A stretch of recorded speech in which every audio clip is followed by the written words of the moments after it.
ហើយខ្ញុំសូមឲ្យអ្នកនយោបាយអ្នកឯងមិនស្រឡាញ់រដ្ឋាភិបាលស្រឡាញ់ចុះ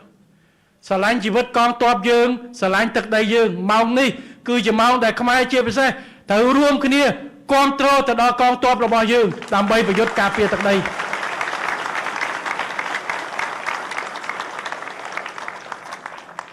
បើយើងកន្លែងតែបំបាក់ផ្ទៃក្នុងអារម្មណ៍លេចអារម្មណ៍កើតស្រឡាញ់ហើយជាពិសេសយកព័ត៌មានដែលមិនគ្រប់ជ្រុងជ្រោយពិតយកមកទៀតបាទអ្នកទាំងអស់គ្នាខ្ញុំជឿថាមិនឈប់ទេអ្នកដែលជេរនោះនឹងយកអាពាក្យនេះទៅកាត់បន្តថាគេត្រូវទៀតហើយប៉ុន្តែខ្ញុំមិនអង្វរអ្នកទាំងអស់នោះទេខ្ញុំឲ្យយោបល់អ្នកឯងមិនដឹងមិនយកចិត្តដាក់យកទៅប៉ុន្តែខ្ញុំសូមចិត្តប្រជាពលរដ្ឋយើងទូទៅជាង16 17លាននាក់នេះក្រុមគាត់ប្រមាណអ្នកហ្នឹង100 200 50 60អ្នកដែលមេតបខ្លាំងតែប្រមាណ10 20នាក់ហ្នឹងឯងតដែរបើមានអត់សក់មាត់ស្ពេសមាន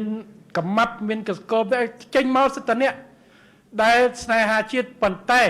ប្រើពេលវេលាវាយបំបីបំបាក់ទឹកចិត្តទៀតព្រឹកចាក់កងទ័ពពេលនេះអាណិតកងទ័ពអាណិតគ្រួសារទ័ព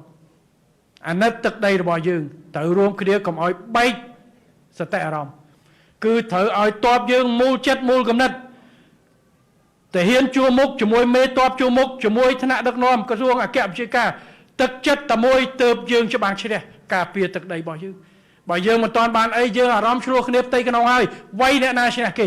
នេះគឺជាការពិតអញ្ចឹងខ្ញុំសូមឲ្យបងប្អូនយើងនៅទីនេះនិងនៅក្នុងប្រទេសបង្កើនការចូលរួមជួយមិនចាំបាច់តែជួយជាថវិកាជាសម្ភារៈនោះទេ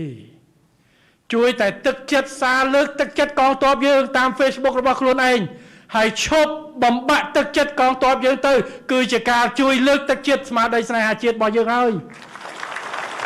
ហើយជាពិសេសនៅពេលដែលជាតិយើងកំពុងតែទទួលរងហានិភ័យ